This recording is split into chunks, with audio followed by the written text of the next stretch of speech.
नमस्कार दोस्तों, मैं हूं सिद्धांत। ओलंपिक स्टडी में आपका बहुत बहुत स्वागत है। कैसे आप सभी लोग दोस्तों। इन्फोर्समेंट कांस्टेबल के अंतर्गत हम लोग यहां पे पार्ट 3 का अध्ययन कर रहे हैं और पार्ट 3 में आज आपका लास्ट टॉपिक है।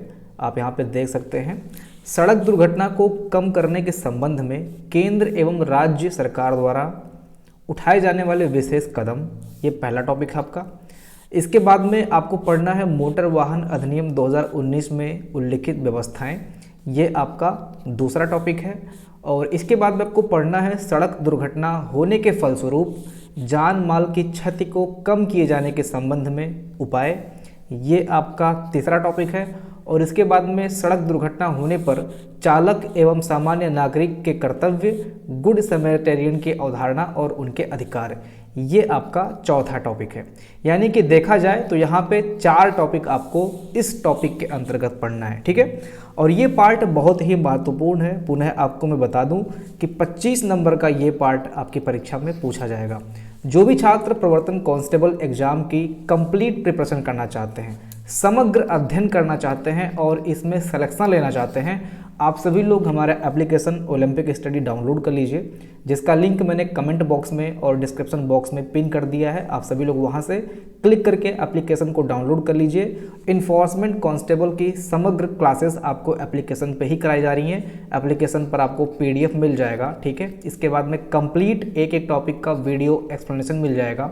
बहुत लोग पीडीएफ देख लेते हैं, वीडियो नहीं देखते हैं। तो मैं आपको बता दूं कि पीडीएफ जब मैं देता हूं तो वो तो मैं दे ही देता हूं। इसके बाद में जब मैं वीडियो के लिए रिसर्च करता हूं इस पीडीएफ के माध्यम से, तो उसमें कुछ टॉपिक, कुछ कंटेंट, डेटा और ऐड किए जाते हैं, ठीक है। तो कोशिश कीजिए, आप सभी लोग पीडीएफ तो पा ही जा रहे हैं, इसके बाद में वीडियो को भी ज़रूर चेक करें।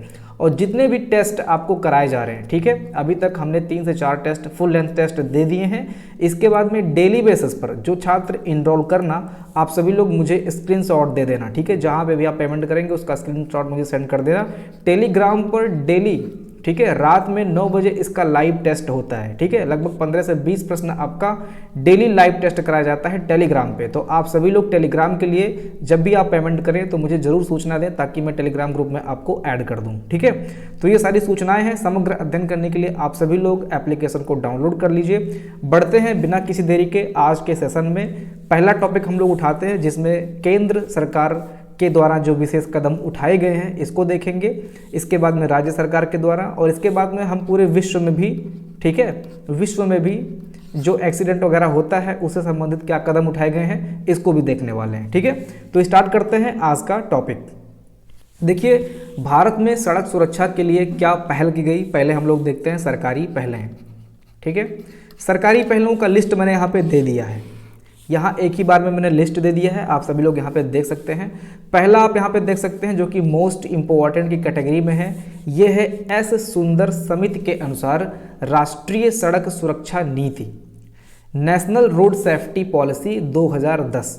इसको आप लोग कंफ्यूज मत करना, ये जो सुप्रीम कोर्ट का हस्तक्षेप हुआ था ये आपका 2014 में हस्तक्षेप हुआ था। सुप्रीम कोर्ट के हस्तक्षेप से संबंधित जब आप डेट याद रखेंगे तो ये आपका 2014 होगा।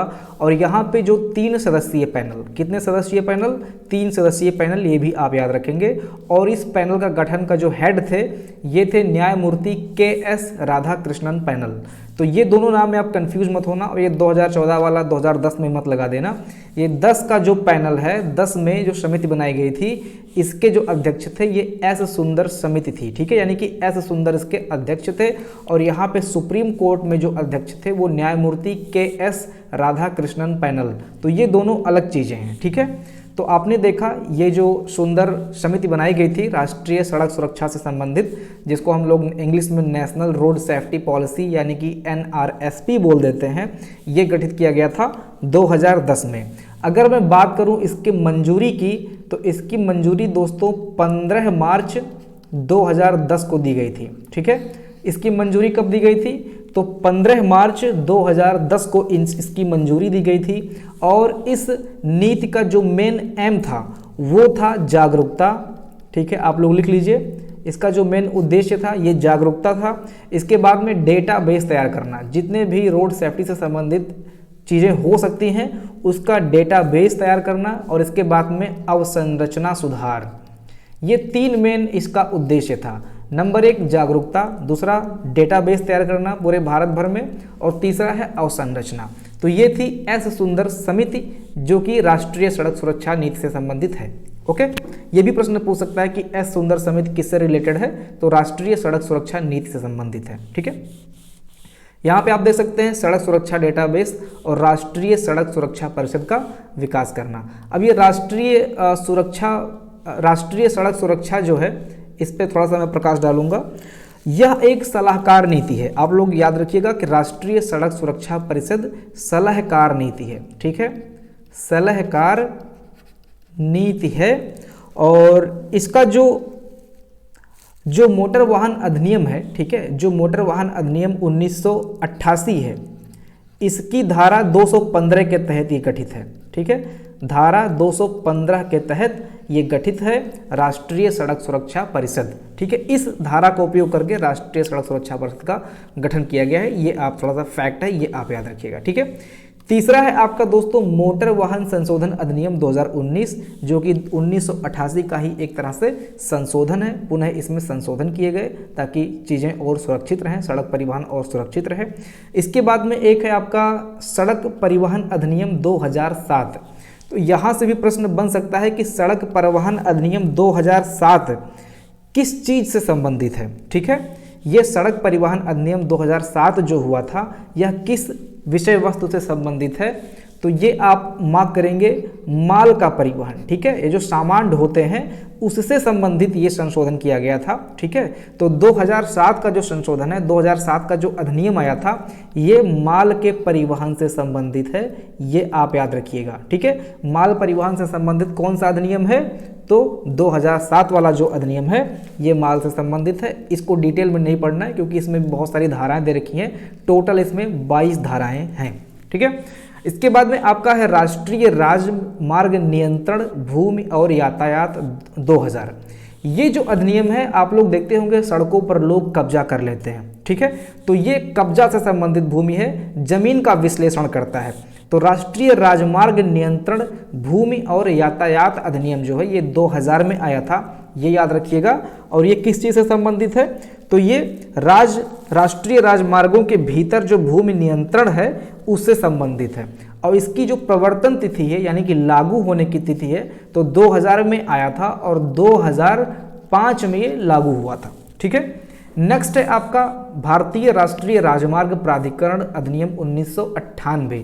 ये दोस्तों क्या है, ये न्हाई की स्थापना इसी के अंतर्गत की गई थी। ठीक है, न्हाई भारतीय राष्ट्रीय राजमार्ग प्राधिकरण की स्थापना जो है 1998, एक सेकंड, यहाँ पे 98 नहीं होगा, ये गलत प्रिंट हो गया, ये 88 है। ठीक है, ये 88 है, इसको आप सभी लोग करेक्ट कर लीजिएगा, यहाँ पे 1988 होगा। ठीक है, 1998 मिसप्रिंट हो गया था। तो यहाँ पे आप देख सकते हैं भारतीय राष्ट्रीय राजमार्ग प्राधिकरण, जिसको हम लोगों ने बताया था कि ये न्हाई होता है, इसकी जो स्थापना है दोस्तों ये मोटर व्हीकल एक्ट 1988 के अंतर्गत की गई थी। ठीक है, आपको ये याद रखना है कि 1988 के अंतर्गत न्हाई की स्थापना तो हुई थी, लेकिन स्वतंत्र निकाय के रूप में या स्वायत्त निकाय के रूप में न्हाई ने 1995 से काम करना शुरू किया था। ठीक है, तो ये मोस्ट इंपॉर्टेंट डेटा है कि न्हाई ने स्वतंत्र निकाय के रूप में कब से काम करना शुरू किया था, तो ये 1995 से काम करना शुरू किया था स्वायत्त निकाय या स्वतंत्र निकाय के रूप में।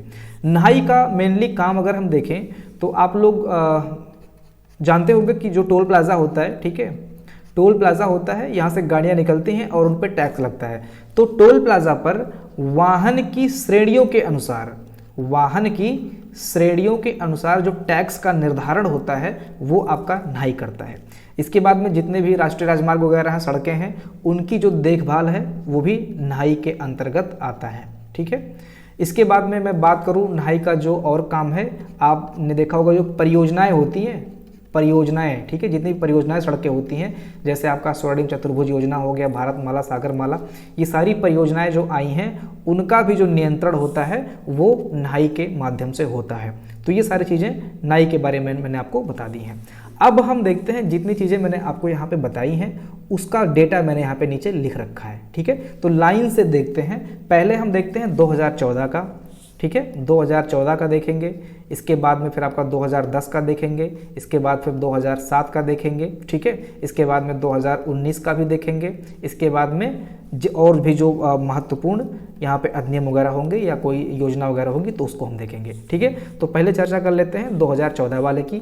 तो 2014 की चर्चा दोस्तों, सर्वोच्च न्यायालय का जो हस्तक्षेप है, इसके बारे में मैंने आपको पहले भी कंटेंट दिया है, वीडियो एक्सप्लेनेशन भी किया उसका। यह है आपका पार्ट 3 का जो आपका पहला टॉपिक है, वहाँ पे मैंने इसके बारे में डिटेल में आपको समझा दिया है, ठीक है। तो वही सेम डेटा यहाँ पे भी मैंने लिख रखा है। अब चूंकि योजनाओं की बात हो रही थी, सुधार की बात हो रही थी, किसी हस्तक्षेप जैसे सुप्रीम कोर्ट के हस्तक्षेप से क्या होगा, सड़क परिवहन में सुधार ही होगा। तो सुधार की चूंकि बात हो रही थी, योजनाओं की बात हो रही थी, पहल की बात हो रही थी, तो यहाँ पे इसका शामिल करना जरूरी हो गया था। तो सर्वोच्च न्यायालय का जो हस्तक्षेप था ये 2014 में हुआ था। 3 सदस्यीय यहाँ पे पैनल की स्थापना हुई थी। न्यायमूर्ति KS राधाकृष्णन पैनल उसको बोलते हैं, जिन्होंने नशे से नशा करके लोग वाहन चलाते हैं उस पर इनका मेन फोकस था। इसके बाद में सड़कों के किनारे, राजमार्गों के किनारे जो शराब और ठेका लगता है, इसकी जो बिक्री होती है उस पर नियंत्रण करना, ये उद्देश्य था। इसके बाद में सभी राज्यों को ये निर्देश दिया गया कि आप सभी लोग हेलमेट पहनना अपने अपने राज्य में मस्ट कर दीजिए, ठीक है। इसके अलावा सड़क सुरक्षा कोष की स्थापना भी जो है ये सर्वोच्च न्यायालय के हस्तक्षेप से हुआ था 2014 में।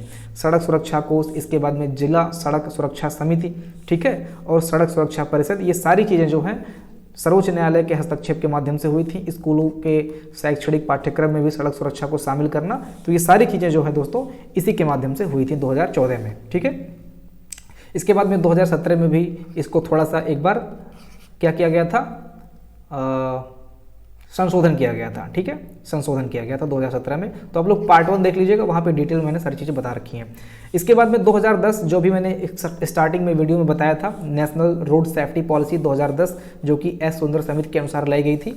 तो इसमें जो कुछ प्रमुख सिफारिशें की गई थी उसको मैंने डिटेल में यहाँ पे लिख रखा है। स्टार्टिंग में मैंने आपको परिभाषा दे दिया था, थोड़ा ऊपर से बता दिया था। इसके बाद में आप यहाँ पे देखिए, मैंने यहाँ पे थोड़ा सा डिटेल कर दिया है। इसके अंतर्गत भी 2-4 बोर्ड की स्थापना हुई थी। पहला बोर्ड आपका स्थापित किया गया था राष्ट्रीय सड़क सुरक्षा एवं यातायात प्रबंधन बोर्ड, ठीक है। इसमें सड़क इंजीनियरिंग, ऑटोमोबाइल इंजीनियरिंग, यातायात कानून और चिकित्सा देखभाल के विशेषज्ञ शामिल किए जाएंगे इस बोर्ड में, ठीक है। नेक्स्ट है आपका राज्य सड़क सुरक्षा एवं यातायात प्रबंधन बोर्ड। तो यहाँ पे ये राष्ट्रीय सड़क सुरक्षा यातायात प्रबंधन बोर्ड और इसी से मिलता जुलता हर राज्य में राज्य सड़क सुरक्षा एवं यातायात प्रबंधन बोर्ड, ठीक है। तो जो चीज़ें यहाँ पे हैं वो राज्य स्तर पर यहाँ पे भी होंगी। इसके बाद में राष्ट्रीय सड़क सुरक्षा योजना तैयार की गई थी, जिसमें लक्ष्य, रणनीति, कार्यवाही की जाएगी इसमें योजनाओं को लागू कराने में। इसके बाद में सड़क सुरक्षा, सड़क के दुर्घटना के पश्चात जो देखभाल होता है वो भी इसी में शामिल है। और इसके बाद में एक मोस्ट इम्पॉर्टेंट फैक्ट यहाँ पे मुझे देखने को मिला है, आप याद रखिएगा कि जो रोड सेफ्टी आया था यहाँ पे, क्या नाम है इसका भाई, यहाँ पे इनका नाम है राष्ट्रीय सड़क सुरक्षा नीति। तो आपसे प्रश्न पूछ सकता है कि राष्ट्रीय सड़क सुरक्षा नीति के अनुसार डीजल और पेट्रोल से प्राप्त कुल उपकर का कितना % सड़क सुरक्षा कोष में जमा होगा, ये प्रश्न आपसे पूछ सकता है। तो ये आप याद रखिएगा कि 1% जमा होगा, ठीक है। डीजल और पेट्रोल से प्राप्त कुल उपकर का 1% सड़क सुरक्षा कोष में जमा होगा। इसका निर्धारण जो है ये राष्ट्रीय सड़क सुरक्षा नीति जो आई थी 2010 के अनुसार हुआ था। तो ये आपको इतना याद रखना है 2010 वाले में।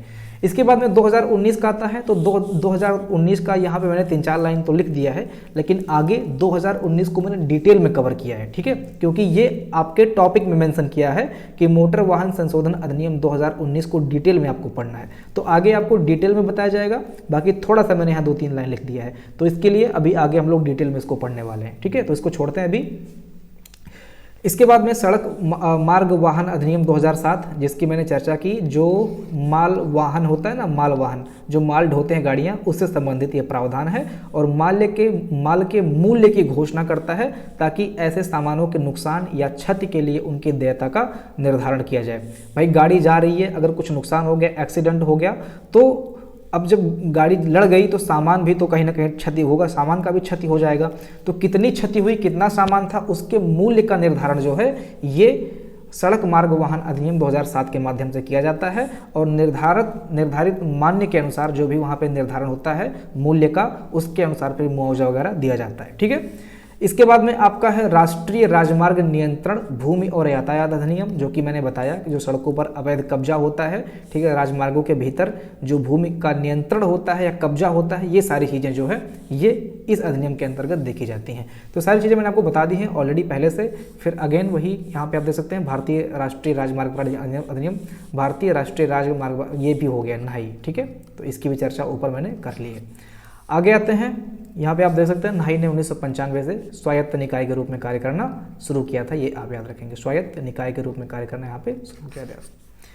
इसके बाद में सरकार के द्वारा क्या प्रयास किया गया, तो अभी तक जो हमने देखा वो अधिनियम थे, ठीक है। अब हम देखते हैं पर्टिकुलर सरकार के माध्यम से क्या प्रयास किया गया है। तो सरकार, सड़क परिवहन और राजमार्ग मंत्रालय ने सड़क सुरक्षा में सुधार के लिए अब तक कई उल्लेखनीय कदम उठाए हैं।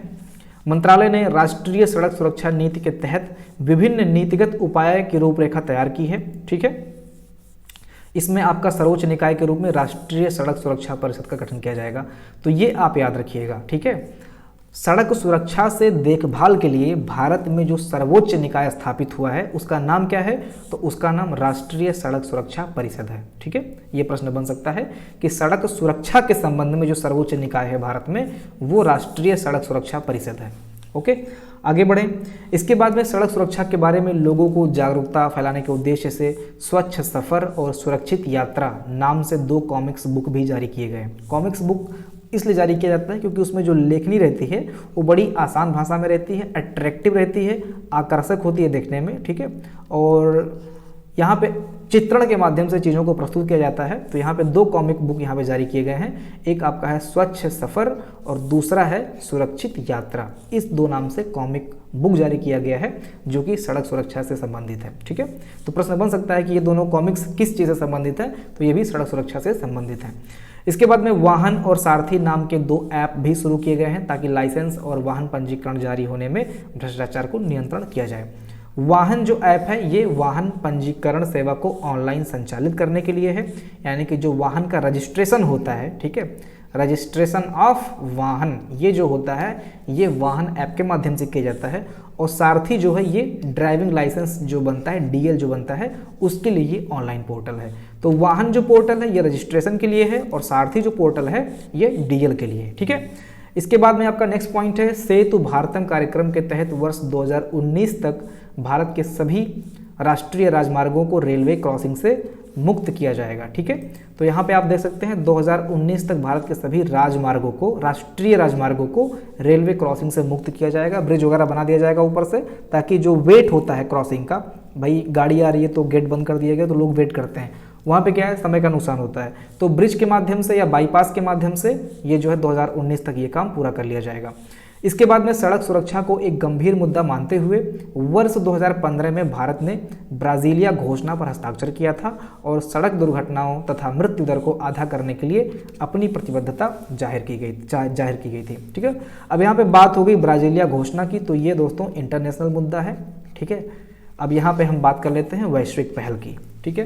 तो वैश्विक पहल में जैसा कि ऊपर चर्चा हुआ ब्राजीलिया घोषणा, तो ब्राजीलिया घोषणा कब हुआ था, ठीक है, तो ये आप याद रखेंगे 2015 में हुआ था, ठीक है।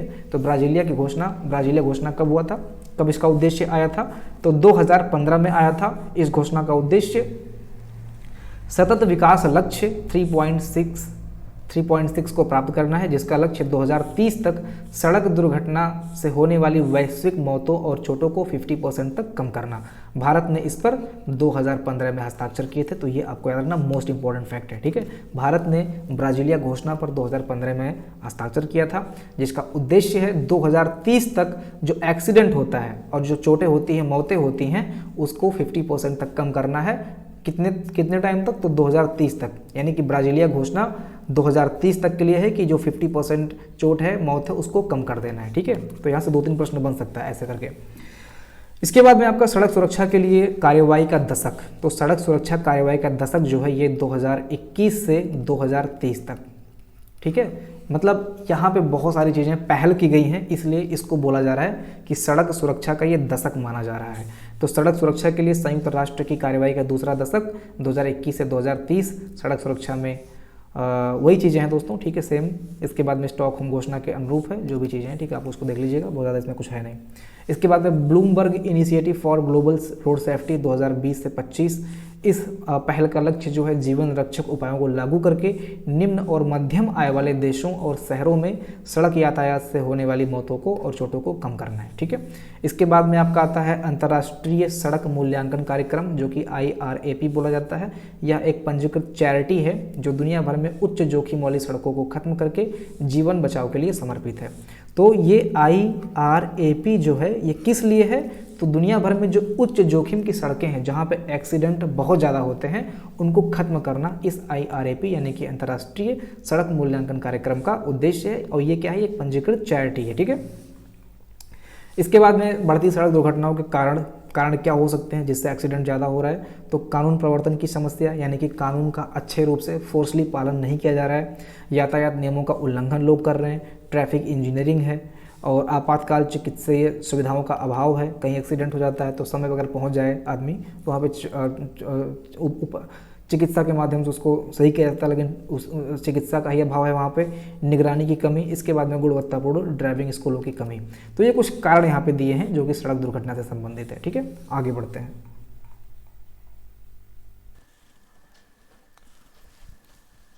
ओके, तो अब हम पढ़ते हैं मोटर वाहन संशोधन अधिनियम 2019 को।